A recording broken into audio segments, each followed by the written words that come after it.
pretty good. That's really good. All right, guys, we're back. Thanks for joining us again for another week of the Margins podcast, where we break down books that we like to talk about, ones that leave a mark, start a conversation, and ones that stay with you long after the last page. This is the Margins podcast with, of course, your host, Cristiano, my illustrious co-host, Stranton. Happy to be here. It's always great to come decompress and, get into the reads. Yeah. And we do this. I think I've explained this to a couple of friends this week. This is a passion project. Yeah. This is because we love doing this. If this takes off, know that was not what was expected. No. Was it the goal? It could be a goal.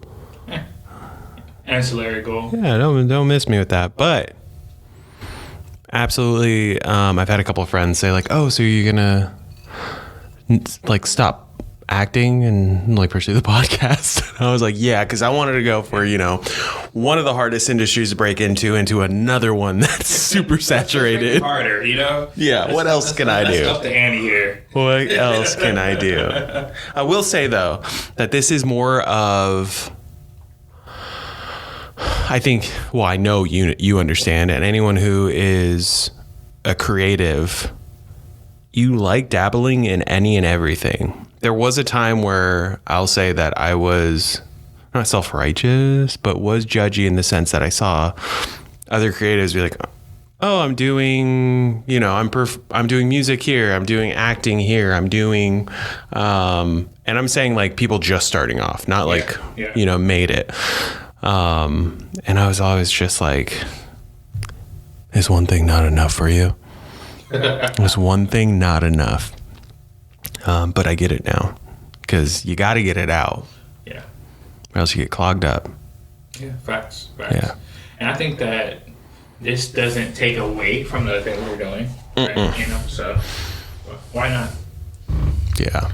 Why not? What are we doing today? So today's lineup, we got some myths, music. Guys, we're getting into The Name of the Wind by Patrick Rothfuss. I'm sure you guys know him. Sure you guys love him. Great series. For me, one of the greatest series ever. First book you recommended to me. Yes. This was funny enough, Lies of Locke Lamora was right after this one. But Name of the Wind was the first book that Cristiano at work was like, gave me a feeler of like, read this. See if you like this. And spoiler, I did. So, how did you come across it? The Lies of Locke Lamora. You started with that. Yeah, so I read The Lies of Locke Lamora. And I think I told you this before, but I read a bunch of books after and they all sucked. And I was literally just searching up books similar to Lies of Locke Lamora. Because what I really wanted wasn't like the story to be similar. I wanted like the writing to be... The prose, yeah. I want a better prose. I was reading a bunch of... I won't trash them, but the books weren't great. And I was so refreshed when I read it. Like, it was one of those books I didn't want to put down. It was great though. Yeah, I want to say I was living in London when I read it. But yeah, it was a big deal to me when I read it, and I made everyone else around me read it too at that time when I first read it. But yeah. How long were you in London? 5 years. And you didn't have an accent? Kind of, but not really. My friends made fun of me when I came back to say I talked funny, but I spoke funny. Sorry. I have a couple, friends that went on missions or lived abroad for 2 years and came back and were like, "Oh, well, I have a British accent now." That's because they wanted one. Exactly. That's precisely why we were like, "Bro, it's been like 6 months. You were trying on the first day back." Yeah, you definitely want it. Yeah, I'm gonna drop that because people genuinely love how Americans sound out there, especially like West Coast Americans.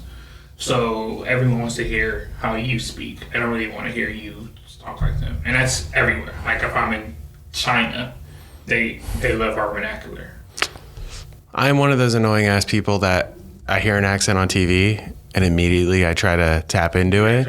Or I'm in a conversation with someone. I lived with a group of friends. It was a house in Arizona. It was 7-bedroom, 4.5 bath, huge pool, had a little bit of like a orange orchard on it. With a deal. Content creator house. Bruh. Yeah. Before content creator houses.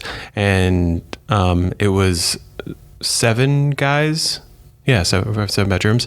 5 of which were from Canada.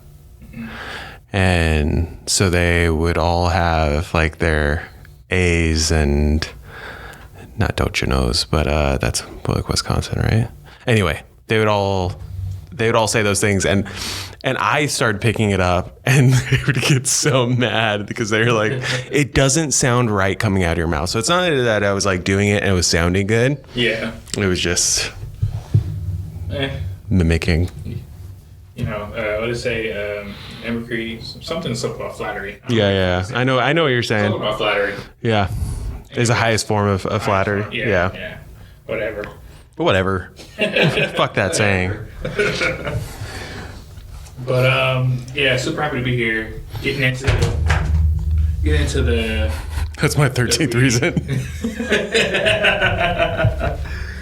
Before we jump in, I just want to say, like, how you doing? I'm good. Good. Yeah. You know, things are. They're good. They're good. No, they are. I will say, for how it's been, it feels like we're at an incline in a good way. That's good. Yeah. When incline is great because although it's tough, you're going up. Yeah. Right? Yeah. I feel like we're figuring stuff out, making headway on like future plans, you know, so as long as we're still here and no one like blows us up, we're on the up. All good. I'll take it. How about you? There's room for improvement. I like that. You know? I like that. I was wondering, I was bracing myself for your reaction. That's a good smooth. You should get into marketing. That's a good, you know? Who'd have thunk? Yeah. Room for improvement. Okay. Yeah. But no, for sure. And that's okay. Like, I think that's kind of hard for some people. Even for myself, for a long time, I didn't like the feeling of I guess, feeling like that things were out of place, unsettled, and still, you know, to a degree, I'm the same way. But now it kind of motivates me every morning. Like, okay, so I got this, and this. Got the shit sorted, and that's okay. Like after I went through I won't go deeply into it, but after I went through that crazy depression, it really and like a lot of shit was going on, people were dying, etc. It kind of made everything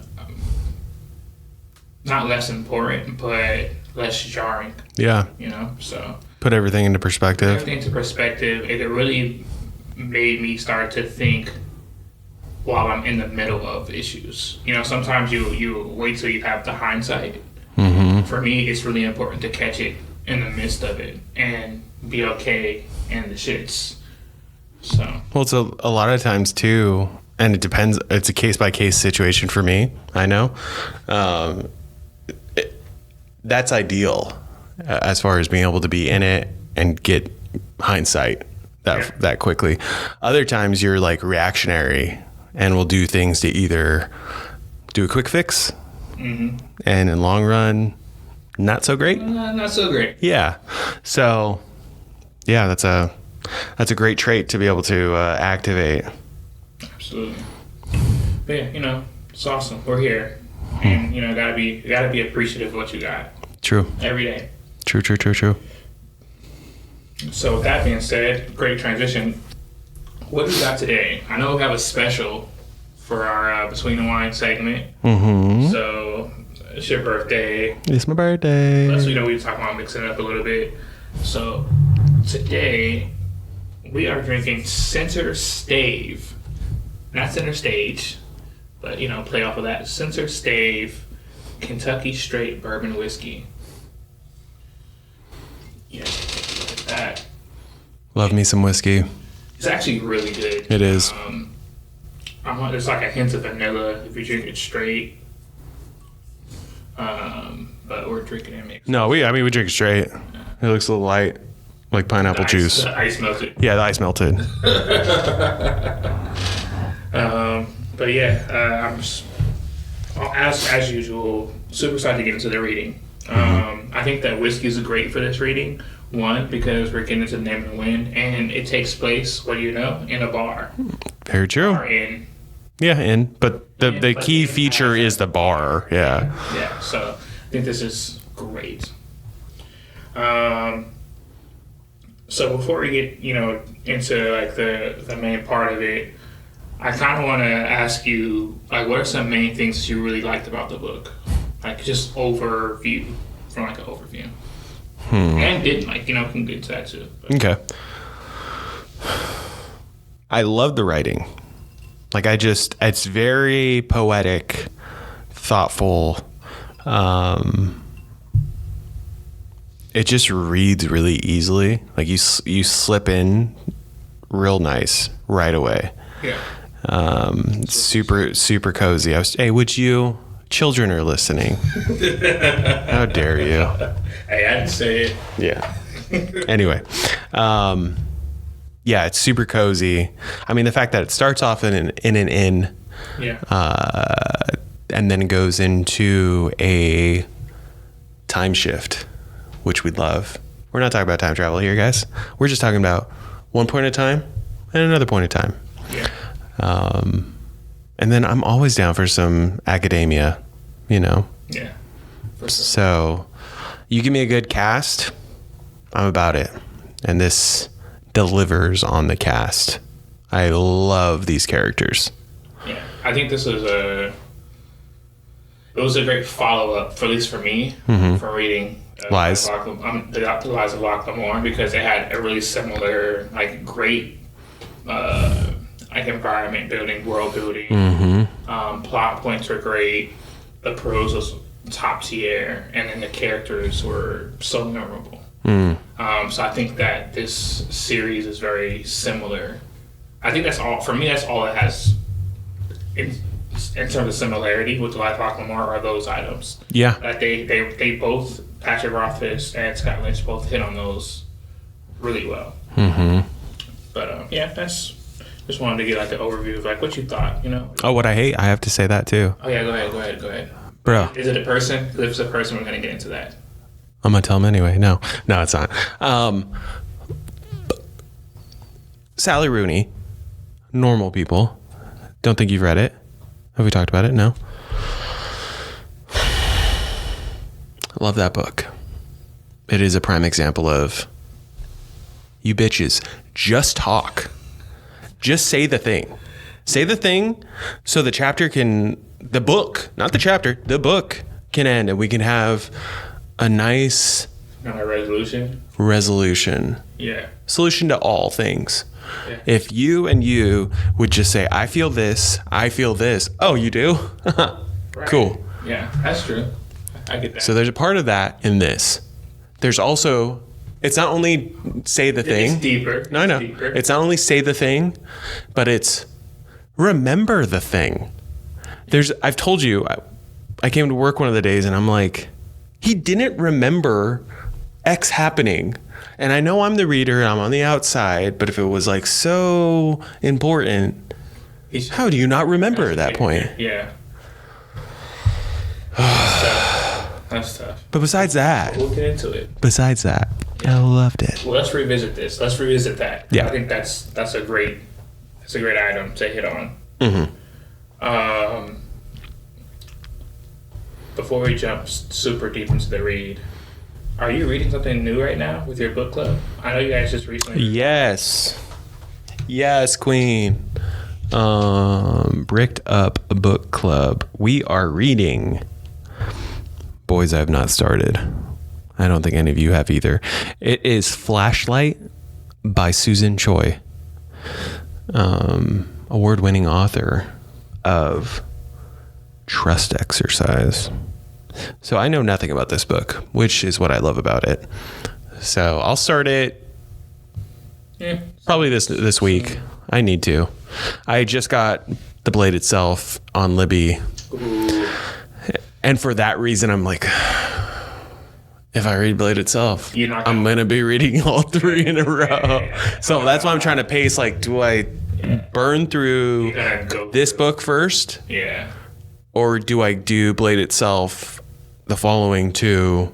You're going to want to read them sequentially. Yeah. Because the story is so reliant on the follow-ups. In a good way, though. Like, you're going to want to finish one and start on the second one. Okay. Quickly. So I don't know if that helps or hurts, but that's my 2 cents on that. What about you?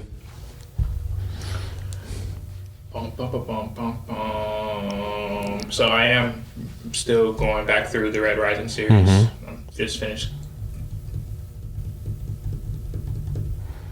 Morning. Golden. Iron, gold. I was like, why the fuck can I remember? It's because I was getting Golden Sun mixed up with Iron Gold. I just finished Iron Gold again. Bro. Yeah, amazing. My brother officially finished Lightbringer, so he's now joined the circle waiting for Red God. Awesome. Which we did get news on. Yeah. It is officially coming next year. I want to say I joined the advanced reader thing on that. On one of these, I joined the advanced reader for the ones that we really want to read. And it said 2026. Are you talking about... After this, I'll check. Wait, for Red God? You got it? Maybe not Red God. You definitely did the... I remember that. Oh, well, we did the RF Kwong. No, there's a book coming out in 2026. I tried to join. I think I did it. Oh, the advanced reader on. After this, I'll check, and if not, we're gonna figure out a way to get on that. Well, that is when Red God's coming out. So, Pierce came out with those special edition books that I'm sure all of you have already seen and already have. Whatever, and he included a personal note saying to everyone that it is coming. All right, and it is officially one book, because he had said earlier that it was a thickie. I wanted it to be 2. Shut up. I wanted it to be 2. Why? I'm not ready for the world to be done. And so you want to wait 3-4 more years for it all to end? If he had fucking 2 books worth of stuff, it should take 3 to 4 more years to come out. Yes, it could have come out the next year and I'd have been fine. It could have, but check with your boy Patrick. Yeah. Check with Scott over there. Why don't you go check with all the books you tell me to read, and the one book I tell you to read, it's coming out on time, and that's all I'm going to tell you. So, all right, whatever. I guess I have to take it because it's already happening. So yeah. Okay, no problem. Well, I am glad I'm rereading it then, because it'll be fresh. You're gonna read it. You're gonna read it again right before. Yeah, you're definitely gonna go through again. No problem. No doubt. But I almost started James Islington. James Islington book. Just like off cuff. I didn't even mean to. I was just like, pick one. Shadow. That one? Yeah. Okay. Yeah. Shadow something. Yeah, I have that one requested too. So, yeah.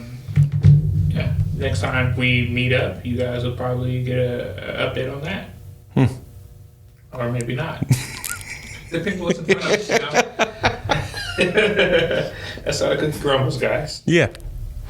I'm not really reading anything else right now. Like, I took a pause on all my other stuff. Like, the Obelisk, I paused. The Fourth Wing series, I paused. Mistborn, I paused and put to the back of the line. Let's see. Push shampoo. There's because I have like 2 or 3 that I really want to get through, but I really got deep back into Red Rising, and that's what really pushed everything else to the back.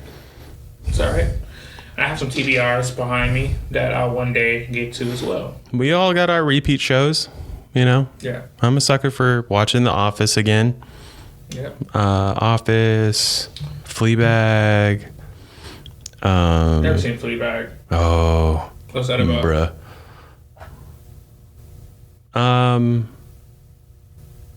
It's just the main character's super funny. It's Phoebe Waller-Bridges. Waller? I always get mixed her up with Phoebe Bridges. Anyway, Okay. it's funny. 2 seasons. British.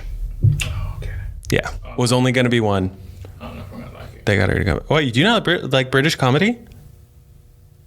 Bro. Really? I don't. I was raised on it. It's like Canadian TV. I don't even know what that means. It's Degrassi? Yeah, that sucks. No discrimination against Canadian UK TV. It's just not my Just cup of UK, tea, no? as they would say. Oh. It's not my Comedy or TV? But comedy. Yeah, I was going to say Sherlock. You didn't like Sherlock? Nah, no, not really. Like the books. Okay. TV show, not really. Was Heroes UK? No. I would say I saw. No, there is a UK. What is that show? Skins? No, it's a UK kind of Heroes kind of show, Oh. and it's probably better than here. No, Heroes is really good until the end. And it's, Yeah, I was going to say it died because of the writer's strike. man, when I find it, you're gonna watch it. You're gonna be like, oh, this is really. I do watch it. I wonder if I've seen it. I love original Office, British Office. I don't love the original Office. I do. I don't love. I also was. I love the US. I was raised on it because obviously my dad's from New Zealand, so he had me on. Yeah. He had me on Mr. Bean growing up. Yeah. Faulty Towers, Monty Python. Yeah, totally makes sense then. Yeah, Yeah, I wasn't. because of how funny I am. Yeah, of course. I get it. Totally not because British comedy isn't funny. But it's interesting. I lived up there for years. I never got. The only thing I really got into when I was in England was tea. Like, I'm a big tea drinker now. But other than that, the fucking food is awful. Yeah. Well, we're gonna lose our UK listeners if you keep talking like that. So, Hey man, I'm basically a citizen, so I can talk shit. alrighty. Oh yeah. So really short, really brief before we jump into the reading. I just want to say, Dante, I see your comment on Instagram, see your comment on YouTube. You're wrong. You're still wrong. I don't care. So what he said, his if you guys want to look him up on Instagram, his handle is the West Coast Villain. His name is Dante, but he was the one that we referenced in one of our previous episodes that said that Michael B. Jordan wasn't a great actor. We called him out on his shit, and he made sure to comment on all of our platforms that he stands by what he said. And not only that, but he said, "You basically proved my point," Yeah. which left me confused. So he explained it to me though. Okay. He said that my stance in saying that Michael B. Jordan couldn't play. I think we were saying. Oh yeah, you did say that. Yeah. To be clear. Yeah, I did, and I had to concede that I did say that, but I did not say he couldn't act. I just said that this isn't like the perfect role for him. Yeah. I think that he's a great actor. Valid. Yeah. Valid. I did just watch Sinners this week. Oh, how was it? I loved it. Yeah. I mean, of course it's good. Yeah. It's probably gonna be the best movie this year. That's what everyone's saying. Yeah. Yeah. It's real good. Still haven't seen it, but one day. You started it. I started it, but then like I was dead. You know, Yeah. Were you busy? Yeah. You have things going on? Couple kids. You know, nothing big. Yeah. Nothing permanent.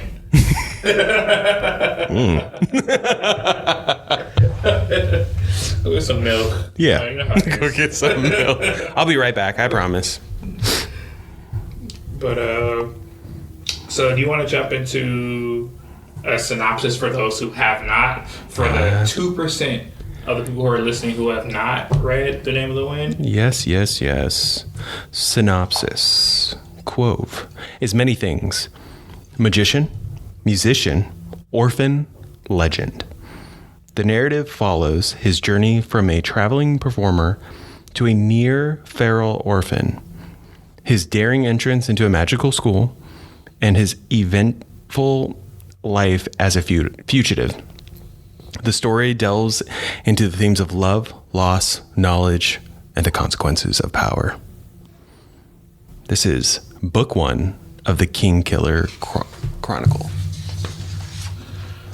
Guys, just to go back into what you were saying, I loved it. So obviously I like fantasy. No problem. That's easy. But the musician part of this book made me want to pick up an instrument. And I did. Like, I tried to pick up guitar at that time. Insanely fucking hard. Like, and I have, people always say I have, like, pianist hands. You do. Right? I've never said that to you, but they kind of look like... Yeah. Oh, wait, what did you say? Pianist. Oh, yeah, you have those too.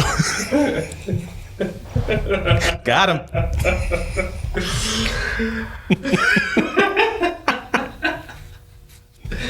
Low hanging. That was too easy. Low hanging. I thought I said it. I was like, oh my god. Yeah. No, you do though. Whatever. Fuck everybody. So, anyways, people said that they were like, he played the piano. I don't. Like, I can. I learned a couple songs, but I can't like read sheet music and play the piano. But anyways, so after I read this book, I was like, I really want to learn how to play like a string instrument. And so I tried with guitar. I think it's the you have to build finger dexterity, and it hurts and it's hard. Get calluses. So I'll say that it's the writing's that great that even things that I'm not directly into, I was enamored with. You know? I think that, and I love that there are no small. What do you call them? There are no small details. Everything's important in this book.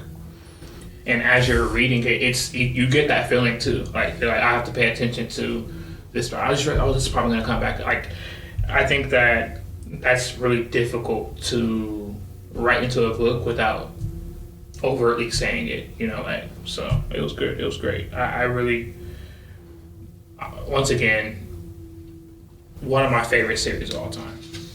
And that's some of the reasons why. So, discussion points, just jumping right back into like the writing, the prose. I think that, and I have to go back. I should have probably looked at this before we record this, but I wonder like what order. I always wonder this whenever I read a really great book. I think like, wow, how many books did it take for them to get to this point? You know what I mean? Like, how many people have this level of writing in their first book, kind of thing? Like, I don't know if it's even possible, because like the level of technique and thoughtfulness that they have to put in. You're saying you wish you would have looked up like other authors, or him? I wish I looked up if he had any other earlier manuscripts and stuff. He worked on this for 14 years. First book. Wow.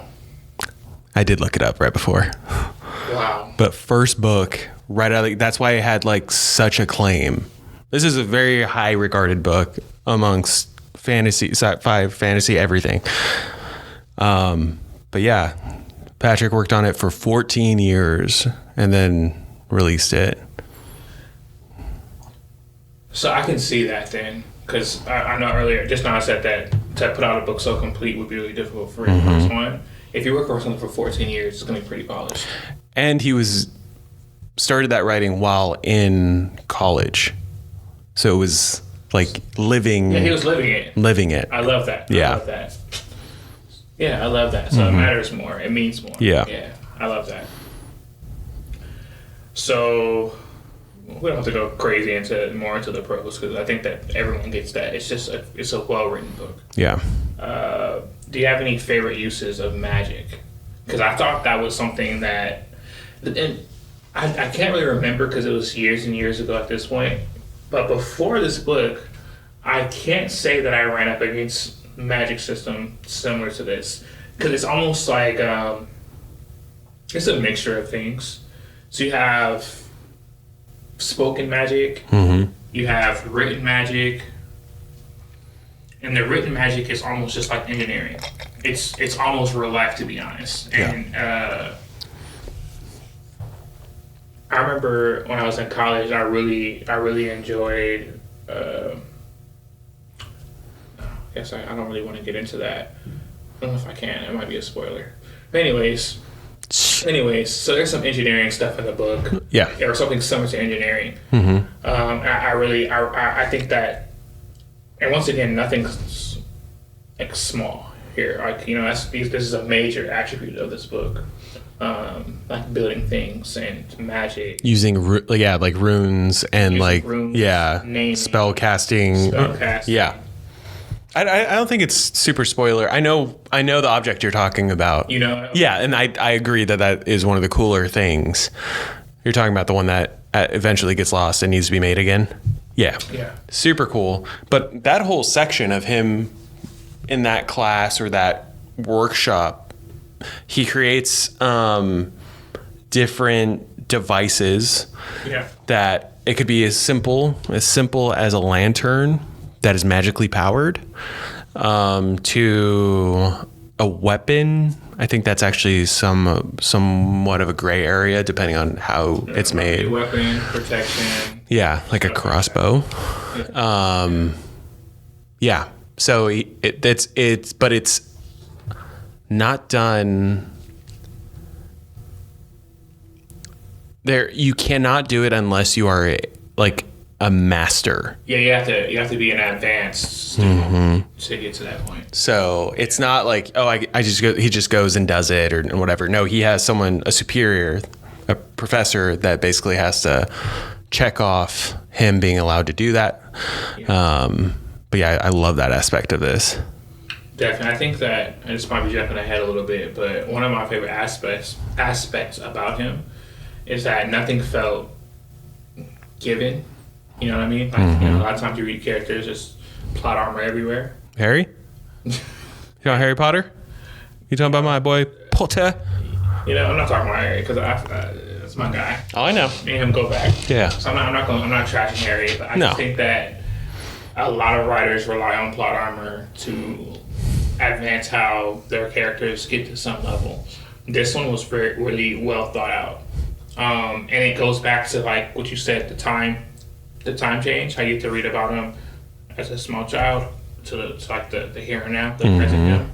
And it really gives you an understanding of how he became who he is. You know? Yeah. And yeah, so the university. What do you think? I'm not gonna lie, so when I first read it, obviously this was a long time ago at this point, but before this, because there is no university or academy in Locklamore, so the only one I really had was Harry Potter. Like Harry Potter. Yeah. And I did think about that. And at first, it didn't make me resent anything because I think they did it in like a really cool way, like having to get in, like the entrance and stuff, having to pay and stuff like that. And I was in college, right? So like I actually understood. I was literally living. Yeah, that's very from the stories you've told me. Yeah, that's pretty spot on. I was literally living that where I'm like, how the fuck am I going to pay for this next semester? And yeah, a lot of shit happened. Anyways, so I did enjoy that part about it. But initially when I read it, I was like, a little bit of Harry Potter, Hogwarts, vibe. But it's all good. He does it. He makes it his own. Yeah. My first instinct with it was, I think because this isn't teenagers, or like this isn't like I shouldn't say this isn't like 13-year-olds. This isn't Harry going to Hogwarts. No. This is like post grad. Yeah. All much older, and it doesn't feel. Yes, there's the magical aspects of it, but I felt like they did such a good job about. I mean, not a good job, but he wrote for me to feel like it was still like a Harvard campus or like a Yale campus where studies were being done. Some people had, because not everyone can do like, spoken magic. Not everyone can do healing. Not everyone can do. Yeah. Whereas like if you have a wand, you can do a lot of things. Again, can't do all the things. We're not doing a Harry Potter episode right now, but you get it. Yeah. You know what's similar to this? It's gonna be hard. Hopefully I'm not mixing up the books because I read them so close together. Is it Poppy War? I haven't read it yet. You gotta read it. Mm-hmm. I want to say Poppy War has a really similar. Now that I think about it. Well, we talked about Will the Many too, just the friendship dynamic too. Yeah. That was a little bit not mirrored, but I had the mirror. Yeah. Yeah, for sure. But I do like it's from like an older perspective, and you really get that vibe. And even if you're younger, you would still enjoy it all the same. But I do think that nothing's done badly. It's all done to like 10 out of 10. So. World building is crazy for me.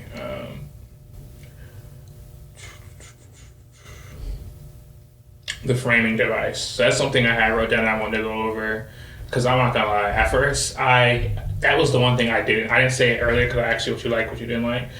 You want the reason why I didn't say it, because the thing I didn't like, I actually ended up liking later on. I didn't like the framing device, which is like the end, chronicler. I thought that was like a roundabout way to get to the storytelling. Yeah, you don't want to have the jump back. Whereas like in Lies of Lockamora, you're like, we talked about this where it's like, I'm enjoying the past. Yeah. Oh no, I have to go back to the future. Oh, I'm enjoying the future. Oh, I have to go back to that. And the push and pull is like, you're good with it. Whereas this time, it's more so like, it's not dragging. No. But it's not where the action is. Exactly. And you don't get like the full picture of it until later. Yeah. Later. So I definitely I felt the same way. Yeah. But like, after you read through the series and you end up enjoying it or whatever, but initially I did not like that shit. Mm-hmm. Seriously. Before we can start the fan casting and different characters are in the story, did you feel like there was anything missing? Because for me, one way that I always frame this book, or it's when I refer to people, I was like, it's a pretty complete book. Mm-hmm. Like, it's a very, very complete book. Nothing to where I thought about it before, and that 5-second pause I just did was reaching anyway. So no, there's nothing I could think of right off the bat where it was like... Yeah, same. It was... Usually when I read, even like really good literature, I would always feel like, oh man, I wish if this happened like this. Mm-hmm. Or, you know what I mean? Even the characters that made me feel a certain way, I wouldn't have written them any other way. Like, I loved that, the discovery and wondering how these relationships were going to grow and what, stuff like that. So, but great segue into fan casting and characters in the story. Absolutely. There's a lot of characters in the story. There are. There are a ton. There's a ton. So let's go over like top favorites. Ones that help push the story forward. Ones that we think could have been left out, possibly. Obviously,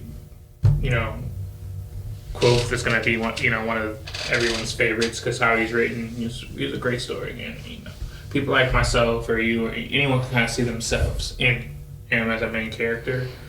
I think. I hope I'm not saying his wrong name, but Elodin is also a really fun character. Oh, absolutely. He's a really fun character. Super fun character. And I liked the introduction to him. I liked getting to know more about him, and the fact that he's like the key to learning more about not just like the plot points in the narrative, but even like some of the more powerful magic systems. You know what I mean? So he was a dick, but Master Lauren, he was also, Yeah, you thought he was going to be the dude. Yeah. But I liked reading him though. Like, yeah. I loved when he was on page. Because he's the same. He's not malleable. Yeah. Like in the best way. Yeah. He's very true to who they say he is, and because he's so starch, so that when you do see any type of not humanity, not because he's cold, but when you do see that, you're like it just there's a larger impact because of it. Yeah. So the most hated Ambrose. Oh, well. Who are you gonna say is most hated? Hated was Ambrose, but then with that I was at Denna. Yeah. From like a fan standpoint, yeah. I think Denna is more hated than Ambrose. Yeah. By the world. True. By the world. But oh no, I guess that's a lot in this book. You get me? Like I think that like Ambrose, you're supposed to hate Ambrose. You hate Denna for personal reasons that are like everyone could be like, fuck that, Yeah. So yeah, I've told you time and time and time again, she's the worst. She's the worst. You know what made her? Because when I had reread it, like I've reread it a few times, but I remember when I reread it like the second or third time, what made me like her less was that there were other people available to Kvothe that were just better people. Not saying that he was a great person, because he also had his flaws, you know what I mean? But her hair, whack. Her smile, whack. That's facts. That's really the energy he should be giving her. But Ari. So she's my sleeper favorite. I know. I try to name my daughter Ari. I can't get into the reasons why, because you guys, this is only the first book. You guys won't really realize why until after, like, the in-between book that happens after the second book. Yeah. So you'd have to read a little bit deeper into the series to kind of see why I have such a strong feeling for Ari. I think that she's a great character, though. I love broken characters, and Ari is the epitome of a broken character. Her and Elodin, so that's why hand in hand. Hand in hand. They go great. But yeah, that's definitely, yeah. I can't wait to get deeper into the series, because like for you guys to get deeper into the series. Yeah. Because that was one thing. That's probably like the first thing. That's the main thing I love talking about. She's the main character I like talking about to people. I think that she's, if not the most important, she's one of the more important people in the story. But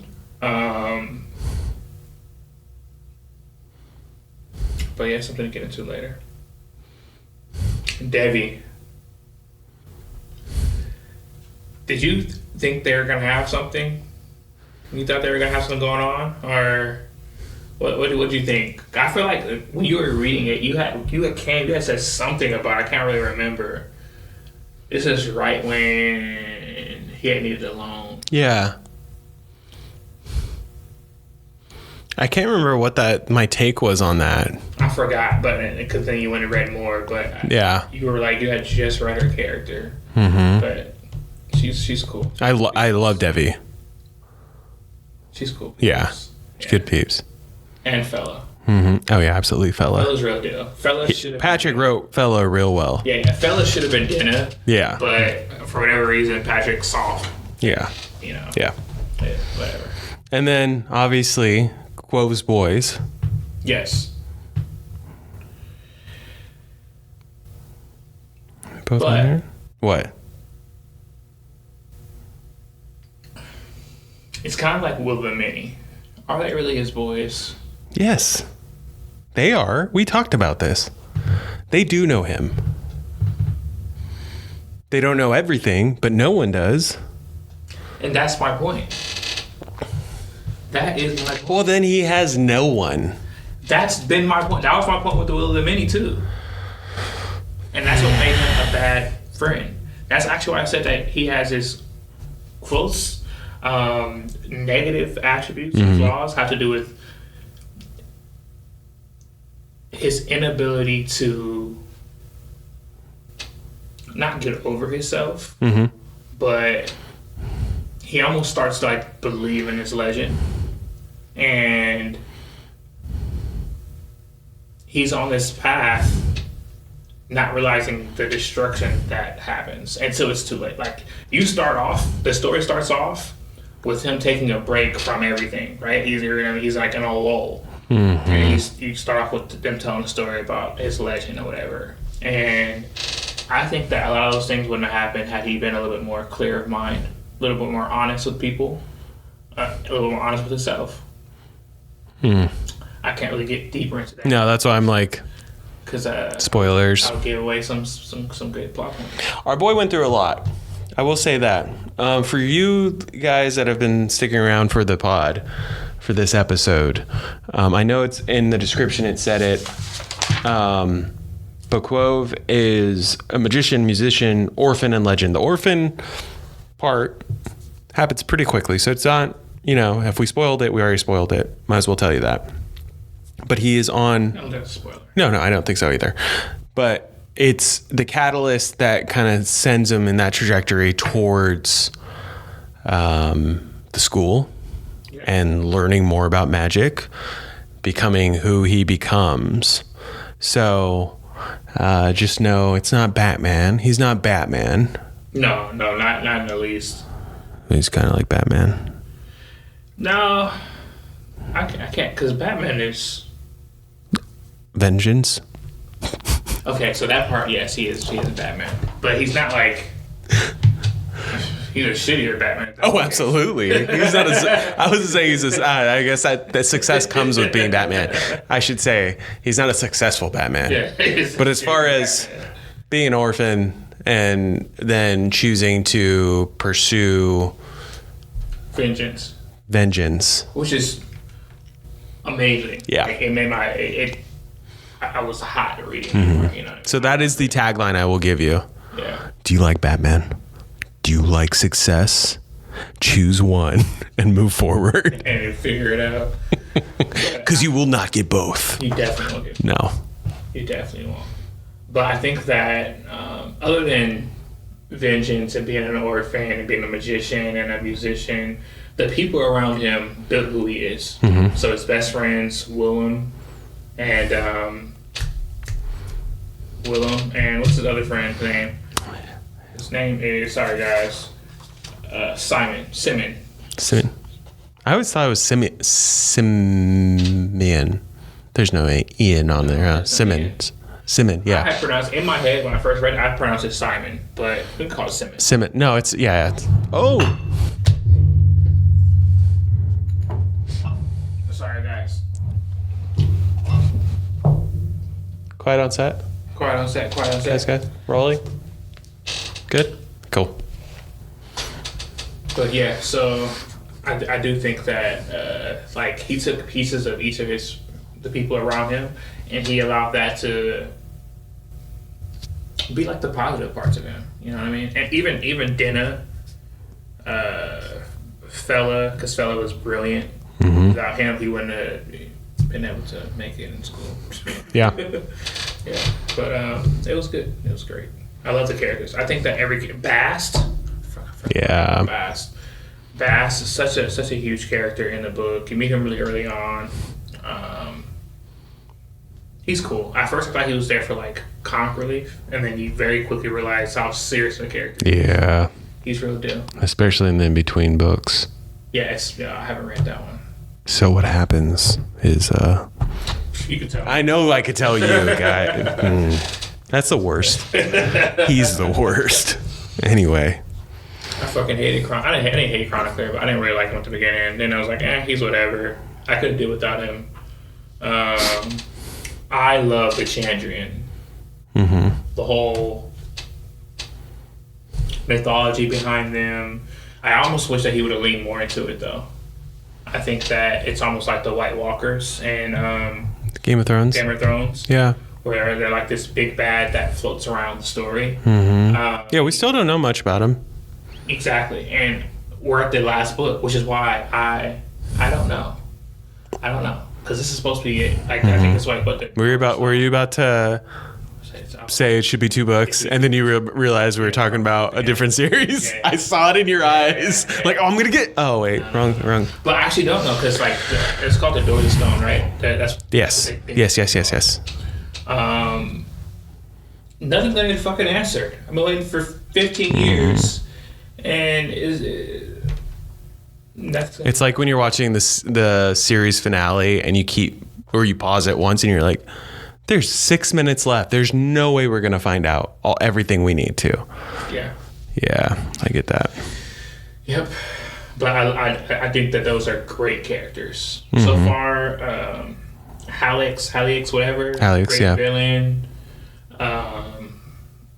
In terms of great protagonists, right? Supporting characters, great villains, plot and story, world building, great magic system, great prose, great, like all the things that you would look for in a great fantasy story. Yeah. And funny. It's funny. Deep. Sad. It touches on some really crazy themes. I know you already said this, but yeah, if you are a music lover of any kind, Patrick wrote this in a way that was, again, poetic towards music in general, and those that learn it have a passion for it. Some of those scenes of music being played or thought about or whatever have stayed with me. I know stayed with you because we've talked about that as well. It was more than an escape. Right? Like, music was more than an escape. That's so hard to do. To write a character, and he's all of these things, and for the reader to also feel like they're all of these things. It's like playing a telephone game. How you, like, writing a book, writing a movie, like, it's really difficult for your vision to put on wax, and then for someone else to actually see what you thought that was going to be. Quick tangent. So I had finished school. I did like all my communication stuff, and so like my last couple years, I just did like design because I want to do architecture. I just don't got that kind of financial stability to go into architecture. Yeah. So I started taking classes as if I was going to do it, and so for like my senior capstone, because I got really deep into it, we had to put on like exhibitions, like actual museum style exhibitions, and this is around the time I was going through the worst depression fucking ever. It was crazy, and so one of my exhibits, I had created a bunch of different pieces using things that I built. Like I spent, I don't know, maybe like 100 hours doing some carpentry. And there's pictures on my Instagram. And then we had like this dome with a skylight, and I made a piece on that. I had made a bunch of different like string pieces around the room, because the whole point was that I wanted people to take a journey through my emotional journey that I was, where I was at. And I remember doing it. I didn't really care at that point. I was just doing it. I thought it was really cool. I needed to get it out. Whatever I was going through, I needed to get it out. And so I won't say her name on here or anything like that, but there was a person, she's probably the only person that really got what I was doing. And I remember, so like, I didn't tell any, like, you have the exhibition, it's open from this hour to that hour, people come through, like lots of people come through, and it's up for a week or two, and it kind of goes like that. And so like, I remember like one of the days I just showed up in like a hoodie, I'm hanging out in the back, I wanted to see people interact with my piece without talking to me. And there was like teachers, principals. There was other artists and designers from different places there. I did really great. Singing Castle was great. I could have definitely got my master's in design, stayed out there and did that. But at that point, I wasn't mentally there. Mm-hmm. And so, long story short, she took the exact path of what I wanted people to do my pieces, and at the end, she just started crying, like literally bawling. And I remember she's probably the only person I spoke to about it after the show, because I just wanted to thank her for her engaging, interacting with my art like that, because that's it. Yeah, that's it. That's all. I just wanted people to see life where I was at, because it wasn't like a great space. It was just a very human space. But yeah, one day I'll show you some of the stuff. I still have like my early sketches and like how I end up building it and getting the material and stuff. But wow, that's beautiful. Yes. So there's that digression. Should we get to the spot? Let's get to the spot. The five hard questions. So as you guys know, every episode we do 5 hard questions. These 5 hard questions connect to themes within the book, but they will all connect to some kind of real life aspect, just to give some real life POVs for everyone.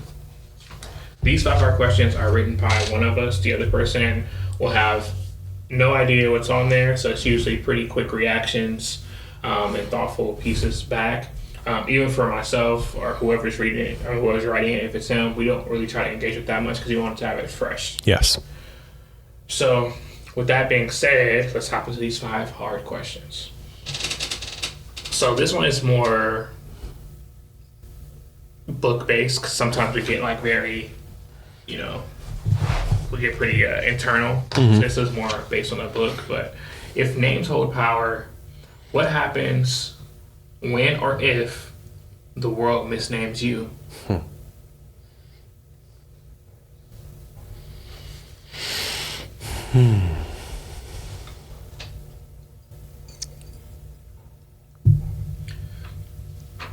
Have you ever felt like you were, Yeah, I mean, there's in the literal sense, which I'll take the literal first, just because that comes to me so naturally. When we say the world, I mean my father. There's 7 of us as far as kids go in my family. Yeah. I'm number 3. All of my siblings have generic, basic names. So you and middle names to fall back on. So you have Seth Aaron, Shay Marie, Sage Ethan, and so on and so forth. Yeah, I didn't say the rest of you. You just said his favorites. Yeah, I just said the top 4. But for whatever reason, when we got to 3, my mom told my dad, "Free reigns, go for it." So this man took the name Stanton and Scranton and mixed them and came up with Stranton. So people for the longest time, I always get this long before, well, not long before, but because of The Office. Yeah. Oh, like The Office, like Scranton, Pennsylvania. Oh, okay, cool. And then my middle name is Te Kauri, which is in the Maori language of New Zealand, which I do love that middle name. But as a kid, I was just like, don't know how to spell that. Don't know how to spell my first name.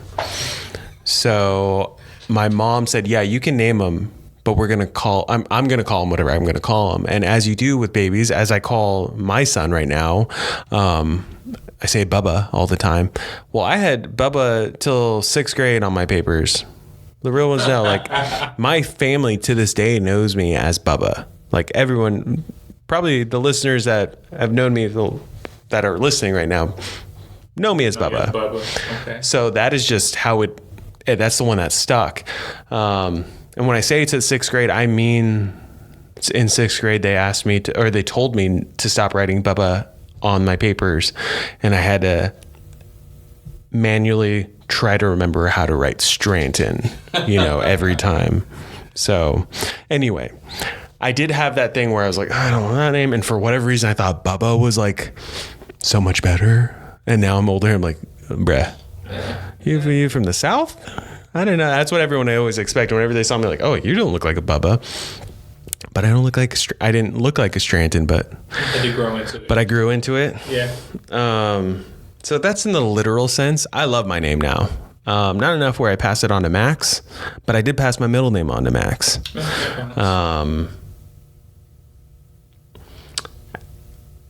I think as far as being misnamed in the world or being put in a box saying this is how you're probably going to be because of X, Y, and Z. Yeah.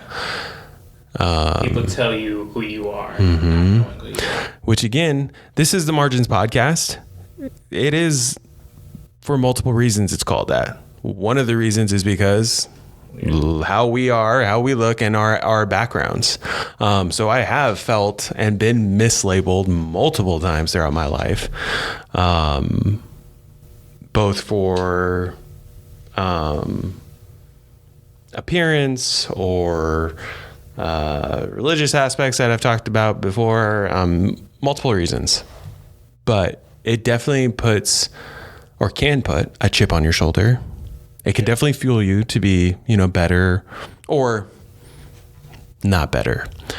It can fuel you to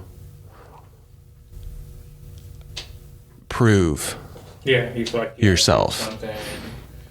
That's a different kind of motivation where you're doing something to show someone. And it sucks because that's like that much more gas you got to pay for daily. Because other people just get to go and no one has it easy. I understand that. I'm not going to be like life is relative. Yeah, life is relative. But to be dealing with that stuff and then also having to make sure that other people in the room are comfortable and know that you're not this or that because of how you are or how you look or whatever it may be. That shit sucks. Yeah, I can imagine that. Yeah. I can imagine that. Yeah, that's what I got. Okay. I like it. Same. I could say, obviously I don't have the easiest of names. I spelled it wrong when I was like 18. So that's because I didn't see my birth certificate because I was 18. Saw my birth certificate. I was like, oh shit. I'm gonna spell my name wrong. But do you have an H in there before? There's no. No, I know. Yeah. I'm saying, did you? I don't know how to spell your name now. I grew up writing a fucking H, and I was always like, man, my name is so fucking long. And then it was one letter short. Oh, you were like, one letter short. I'll take it. I could, man. That carpal tunnel that would have added up too. Yeah. And like everyone just calls me whatever the fuck. Because they can't, for whatever reason, they can't remember Cristiano. Yeah. Or just Chris. Like, yeah. I got Luciano, all sorts of stuff. It's never, it is what it is though. I mean, it's not being labeled. This is someone I believe in my label, but one day I had me and one of my good friends, we got stopped by the police. We're for nothing, by the way. We're just walking across the street. But I guess like we had on white beaters. We were coming from the basketball court. We had white beaters on and some basketball shorts. And back then, everyone just walked around with two pairs of basketball shorts and shit. So you got your hand inside like the first pair, because it's cold outside. Yeah. And so they stopped us. I don't remember why, but for whatever reason, he was just doing a joking move. And so they asked us for IDs. We're like 16, 17. We don't have fucking IDs. Yeah. Like, what? I don't know. Talking about we just came from the basketball School park. ID? You want my school ID? Even that we don't got. We just came from the park. Yeah. So like, nah, we don't got it. And they ended up putting us in the back of their car. And my good friend, he was like, so the police officer asked us our name. I told him. And so we got back into the car. He's like, so what's your real name? Like, and he's like, Cristiano, that's not your name. He's like, that's not your name. What's your real name? And I said, my name is Cristiano. Like my whole name. I said my whole name. I'm not gonna tell you my whole name because shit long and it's crazy. So I said like my whole name. Okay, I got 4 names. And this fool said, that ain't his name. He lying. We're already in the back of the police car. I was thinking in my head like, oh my God, I want to go to jail. And that's why women live longer than men. Like, why would you be joking about this right now? Yeah. Yeah. Read the room, bro. Read the room, bro. And he'll know. He knows. So he'll probably comment on this. Dead. I'll never forget. I just died inside. I was like, there's no way I'm going home. I mean, at this point, that is hilarious to me, but Yeah. also jarring. Yeah, that sucked. That sucked. But to get back to the question of this, names hold power. What happens in a world, or what happens if the world misnames you or mislabels you, whatever the case may be. I think that everyone deals with a certain aspect of this. Yeah. Even if you come from a very well-off family, you might deal with people calling you a fucking nepo baby, or I don't know, lady, Trust fund baby, yeah. trust fund baby, or and so you make it your thing to overcome that. Yeah. Like how you just said, like you have to be on a proving ground. Poor was one of the things I had to get over. So I don't know if I'm pretty sure I shared this before, but so I won't be long. But when I went to London, the whole time I was out there, the financial advisor that works in the finance office, he told me to go home from the first week until basically my last year when I graduated. He told me that I can't do it. He's like, you can't afford to be here. You should go home. So. And that got into some serious name calling because me and him. You gave him a name. Yeah, I got into some serious. You named him a couple times. You don't have to become whatever that is. There is such thing as like a self-fulfilling prophecy, and yeah, sometimes you might fall into it, the trap a little bit, especially when you're younger. But I do think that. For most people, this is something that people tend to overcome or use as motivation to overcome. I think that a lot of people deal with this particular issue. So number 2, let's jump straight into it. Let's do it. Well, I have 6. Let me see if I want to do this one. We kind of did this one already, so I'll come back to it just in case. So I really like the third one, so we'll make that number 2. Do you think trauma shapes you more than talent? And I'm talking like identity. Like the identity, the path that you take. Like how important do you feel that is? Absolutely. Yes. I think talent in anything, like used in anything, gets you only so far. Yeah. Anything typically in comparison to talent is going to not beat out talent, but is going to, I feel like, tip the scale more than talent itself. There are those that can get by on talent, but there's also other aspects of that. We've talked about that a bit. But trauma is such a decider. It's this defining factor in who you become. I've talked to you about that book that I love, or that I've appreciate. I won't go as far as to say love, but my boys know from Bricked Up. The boy that was raised like a dog, the trauma that those kids in those cases experienced, as like infants, or even not just as babies, as newborns, affected them for the rest of their lives. Right. We're talking about moments that then was the catalyst to cause them terrible repercussions. It's like the butterfly effect. Absolutely. So, talent, how many of those films do we watch about, like, he was talented, but those demons got him, Yeah. It's always just like, oh, he's talented, but then that addiction got him, or that he's talented, but all because he's talented doesn't mean he loves what he's talented at, Yeah. Or she. If you're lucky, talent is just a vehicle to get you from point A to point B. And then there has to be like some kind of mixture of a system or luck or persistence that gets you to that next level. Yes.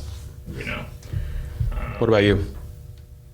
Yeah, absolutely. I think that trauma's the most important deciding factor to who you become. And that's why I said earlier when you were talking about when you were speaking on the earlier question, that it's really relative. Like, life is hard across the board, whether you're born with a trust fund or you're born with debt in the hood. Like, you know what I mean? Like, it's life is relatively hard for everyone. What we view as trauma is directly related to how we were brought up, environmental determinism, so things around us that are giving us what we view as like they're defining the path that we take, you know. The people that we keep around us, birds with a feather kind of thing. And then the idea of who we want to become. Out of all those things, I think trauma and keeping the idea of who you want to become are two most important things. Everything else you can affect a little bit. You might not be able to affect it at all. Whatever.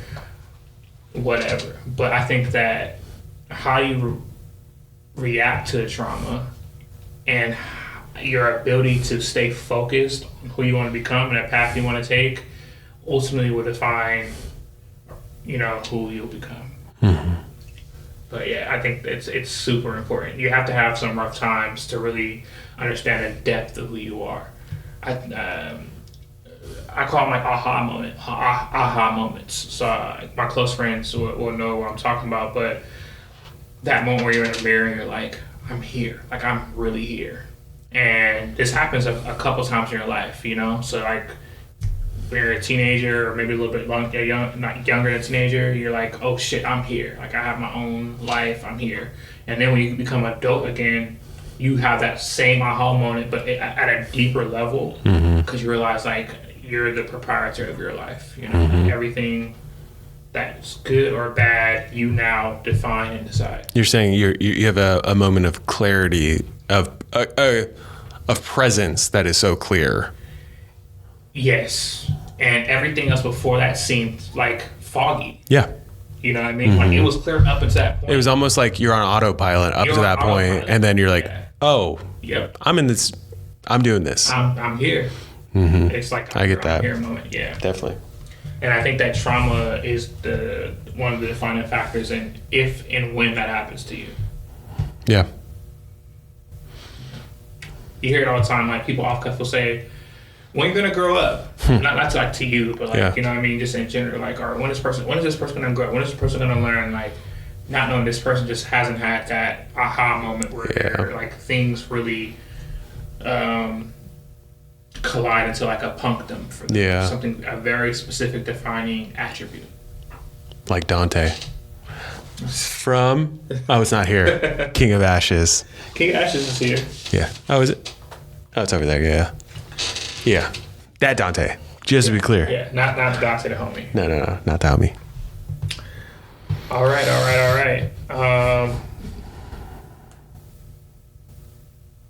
So the next questions kind of have something to do with that. So I guess I'll choose one of them.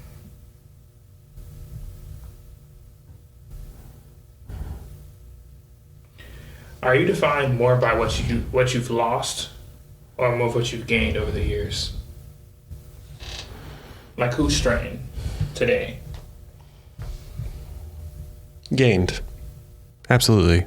Gained. I definitely am shaped by things that I've lost because it's made me who I am. But as far as what I've gained, I think of all of those things as being positive consequences, whether it be married to Rachel, you know, having Max. Those are all gains. I wouldn't, you know, because they don't fit in loss, I can't say that I'm me without them, you know? So that's why I lean towards that. Again, loss, shape, absolutely. So much of me is, I do this because I used to do this, and I know that doesn't work. Addition by subtraction. Exactly. Spot on. Yeah. But as far as what I've gained, that's why that's what I was going for the whole time in order, like, through that loss, I got to gain that. So, did I use all the words multiple times enough? Loss, gain, loss, more. Yeah, there, Garrett, more. Just in case you didn't in case. understand. Yeah. I can agree with you, but I will say it's just like positionally different. You know? Not like, I shouldn't say position, but like in the world. So like if you're looking at a door, I'm just standing adjacent, so I have a slightly different view. Yeah. I think that it waxes and wanes. Like you have your moments where you can be defined by what you've lost, and it could be a moment of weakness. It could be a moment of strength. Whatever might have happened to you. I don't know, but I think that it really just depends. But the outcome is visceral. So like the moments where you feel like you're defined more by what you've gained, you feel like you just climbed a mountaintop, you feel like you won the battle, you feel accomplished. The moments where you feel like you're defined more by what you've lost, you might feel a little bit more bummed out, or a little bit more, even if you're not bummed out, you might be more introspective about it. You know what I mean? Because you start to realize like, wow, you start to really learn about yourself, right? It goes back to that definition thing. Right? It really helps you define who you become. One word that I say a lot in my personal life is like discipline. And not just like the term discipline, like to discipline someone, but like mathematically to discipline something has to do with like geometry and how it takes shape, right? Flatline. I knew you were going to say that shit. So, yeah, I think that both are equally important in that as a mature adult, you can use them to help yourself understand the room for improvements you have in life. And you can appreciate them both and not see them as an L or a dub. Exactly. Absolutely. We definitely see eye to eye on that. Yeah. All right, so that's 4. I think that's technically 3, but yeah. Should we just do 4? Because you skipped 2, and then 2 of them were very much alike, so we should only have 1 more. Yep. Do you feel like systems, like social systems, like the university or whatever, reward talent, or do you feel like it reinforces privilege, or is there something in between? It doesn't have to be either or.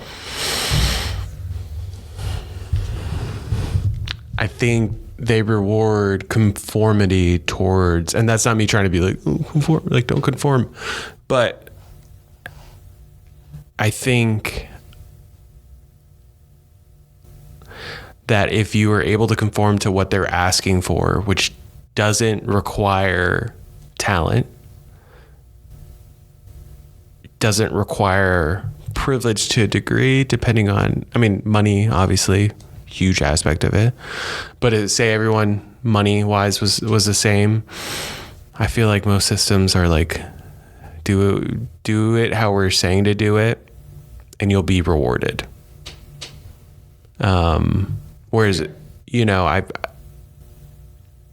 I think,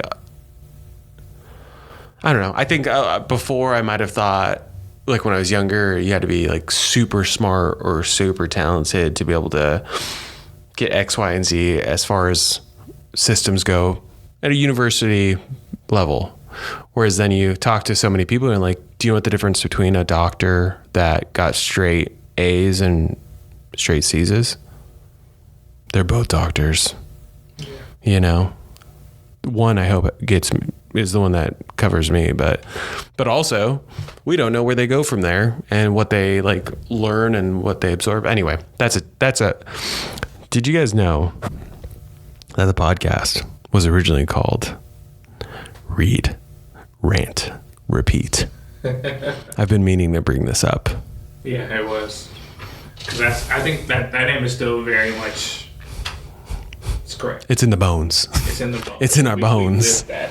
Yeah. Yeah. So anyway, I apologize for the rant, but that's my thought on it. If we're going cold read / straight reaction, that's my answer. Okay, I like it. I do think that social systems they lean more towards, you know, they do reward talent with attention.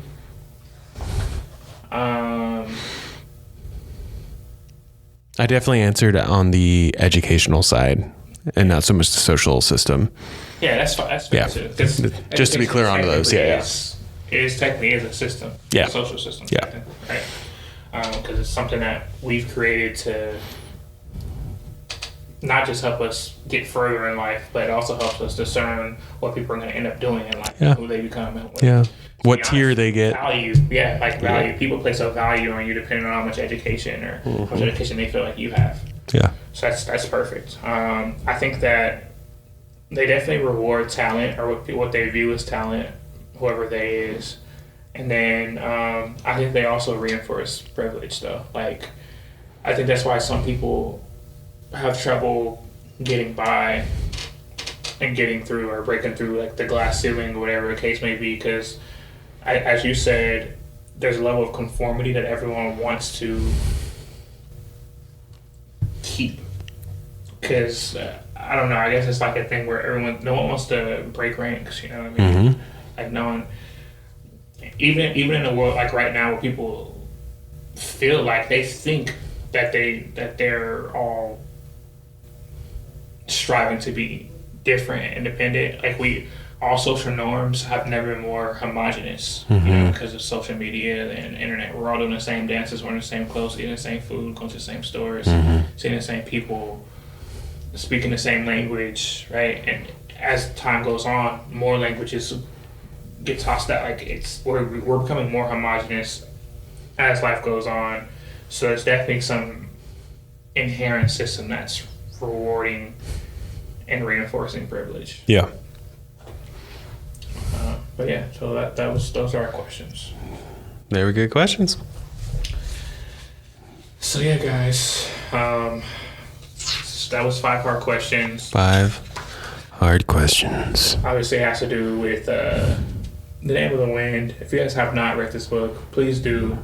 It's not a difficult read. It's not one of those books where you're reading, you feel like, oh my God. You know, like when you go to the gym for the first time in a long time, you're like, oh my God. You struggle all the way through. And then you feel good after. This one, you feel good all the way through. Yeah. So, if you have not read it, read it. If you read it, read it again. And if, in case you didn't catch it earlier, that last book's never coming out.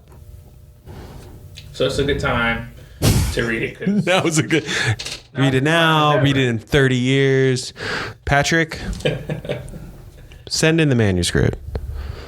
Let us read it. Yeah. Let us read the manuscript. Come on, man. But I would recommend this book to everyone. This is one of those books that's for everyone. I think that people can really get with the amount of, because everyone loves like a broken character. Everyone love characters who conquer and overcome things. Mm-hmm. And overcoming is a really big aspect of this book. So the main character, as we said, he's an orphan. You're gonna figure out why. I didn't want to get into it. I don't want to spoil anything. Are we doing a spoil section? Your call. This is your let's outline do 5 episode. 5 minutes of spoilers. Okay, spoilers. Starting now? Starting now. Spoilers marked at 1:24:15, we'll call it. I'll remember that. Yeah. So spoiler. Okay, spoiler zone. He's from a traveling troupe. He's from the Edinburgh. How do you say that? Edinburgh. Edinburgh. This fucking guy. Edinburgh. So he's from Edinburgh. They have audiobook. So you can tell I only read it. I've only ever read it. But he has really specific traits, which is why I wasn't really crazy about the fan casting. Mm-hmm. One person I could think about was the kid from Shameless. You talking about Lip? No, Lip doesn't have fucking red hair. Oh, you're talking about that? Yes, I know who you're talking about. Ethan? Lip's brother. Yeah. I'm trying to think of his real name. No idea. Sorry. Killer Joker. Yes. Yeah, in Gotham. Yes. So he's the only person I can really think. And now he's older. Mm-hmm. might be a great Kvothe. You know what I mean? Yeah. He has great acting chops. I'm not mad at it. Natural redhead too. That's true. But anyway, so he's a very unique character, not just because of his hair and like his features or anything like that, but the life that he's lived. Right. So he grows up with his parents. They're a part of a troupe. Yeah. So they travel and they get hired by like barons or something like this they get paid to travel and perform. Mm-hmm. But they're hated on. Everyone fucking hates them. Yeah. Everyone talks shit about them. They're like the lowest rung of society. Yeah. They're the, what are they called in the Wheel of Time? Tinkers? I think they're tinkers in the Wheel of Time. Don't they have tinkers in this book? And yes, that's what what's his face is. But I think that's what their name.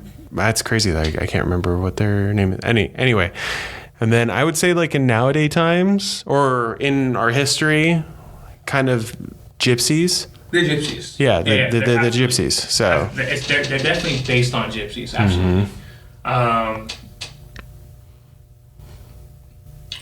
This is the most tragic part, and we're gonna spoil it. Yeah, go for it. They die. They die in a shitty way. So he's traveling with his parents, and I know earlier I brought the Chandrian. So Chandrian is like a mythology within the book, and you're not supposed to say their name. I think it's like there's like a certain cadence or poem or something his dad was putting together. A song his dad was putting together, and it said their names, which got them killed. Yeah. And basically, he watched them kill everyone in his troop. Yeah. At this time, he had already started his training for like some light magic though. So he was already understood some things, and he understood that he wanted to go to the university. Like all this stuff had already because happened. of the tinker. Was he a tinker though? He was like whatever he was. He was like a false tinker. Yeah. Because he had went to the academy. The guy went to the academy. He wrote a letter for him. He was the whole reason. Yeah, gave him a book. Exactly. Yes. So my favorite part of the book is that, like, I reread that part a million times, mainly because you ever listen to a sad song because it made you more sad. It was like that. Oh yeah, absolutely. So that's kind of like the vibe that I got when I read that. So I read that. The most touching, most impactful part of the book for me is that part. After his parents are killed, he wanders through the forest playing his instrument until his fucking fingers bleed and callus over and bleed and callus over. And he's basically like on autopilot. He's not there.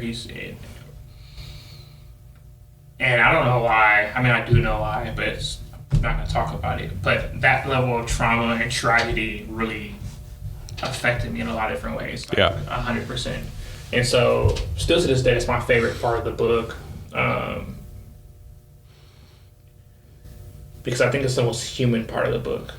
Like that depth of loss and feeling loss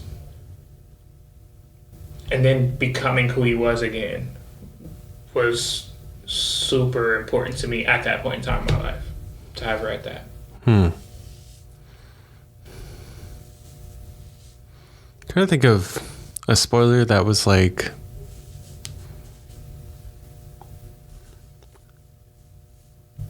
fucking Denna's a whore.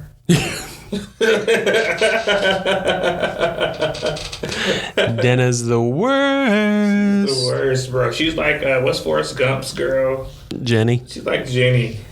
I love you, Jenny. I might like Jenny more than Denna. Oh, bro, that's so. I get The Office when I mention my first name to this day, obviously, because that's the one I stuck with. But not that I should have never gone without anyone referencing anything. But yeah, anytime I was like, "Oh, my name's Bubba," I was like, "Oh, like Forrest Gump, like Bubba Gump, like shrimp." I heard that my whole life. Anytime anyone went anywhere near a Bubba Gump shrimp restaurant, they took a picture, sent it to me. I'm at your spot. Yep. I do love shrimp. That is the shrimp scam. I love it all. I love it all. Big move. Yep. Yeah. Spoilers.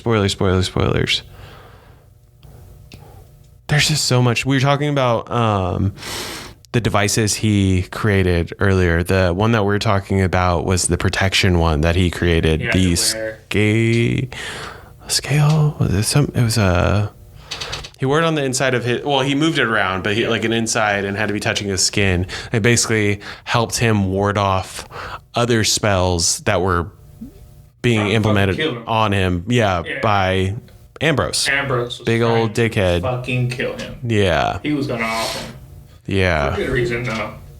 I think that they had a healthy boys beef. Ambrose didn't like him for a couple of different reasons. And after he broke into his room and stuff, that was like he was the last straw. Yeah.